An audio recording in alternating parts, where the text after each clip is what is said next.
Prince Harry and Meghan Markle's foundation in 2021 gave out $3 million in grants and raised $13 million from wealthy benefactors and $4,500 in public donations, tax records reveal.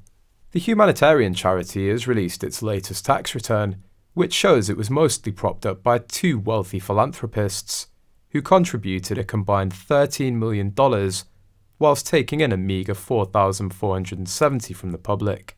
In total, Archewell received a total of $13 million, with $10 million coming from an individual donor, $3 million from another, and $4,470 from other contributions and grants. The remaining $1,190 came from investment income, documents reveal. This has led to speculation that the larger donation was made by Oprah Winfrey in return for the interview the Duke and Duchess of Sussex gave in March 2021, which rocked Buckingham Palace, and the other $3 million came from Harry himself as part of the $20 million advance he received for his autobiography Spare. The charity dished out $3 million in grants, which amounts to 24% of its income, and at the end of 2021 has $9 million in reserves. The document also reveals that Harry and Meghan worked an hour each a week at the foundation, thus 52 hours a year. This is similar to 1 week's full-time work, which begs the question how the couple have been spending their time when Archewell was said to have been their main focus. This charity spent $163,000 on salaries, according to the filings. While Harry and Meghan don't take a salary, CEO James Holt also works an hour a week and receives $59,000 salary and another $3,800 in other benefits, which means he's earning $1,224 an hour.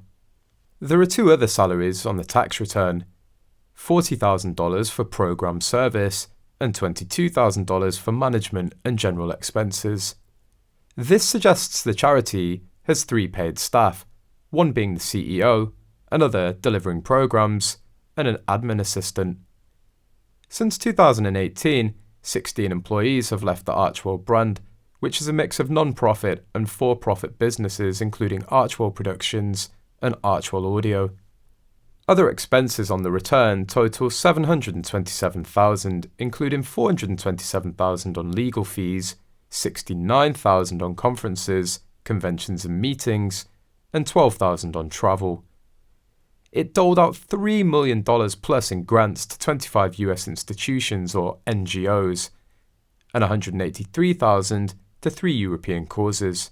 The 990 tax form is an overview of all revenue, donations and expenditure for tax-exempt organisations. Archewell's 2021 tax return should have been filed with the IRS by May 15, 2022, but appeared on its website 10 months after that deadline. In 2020, Archewell was allowed to send in an abbreviated 990 form called an e-postcard, as it had received less than $50,000 in revenue and had been in existence in the US for less than a year.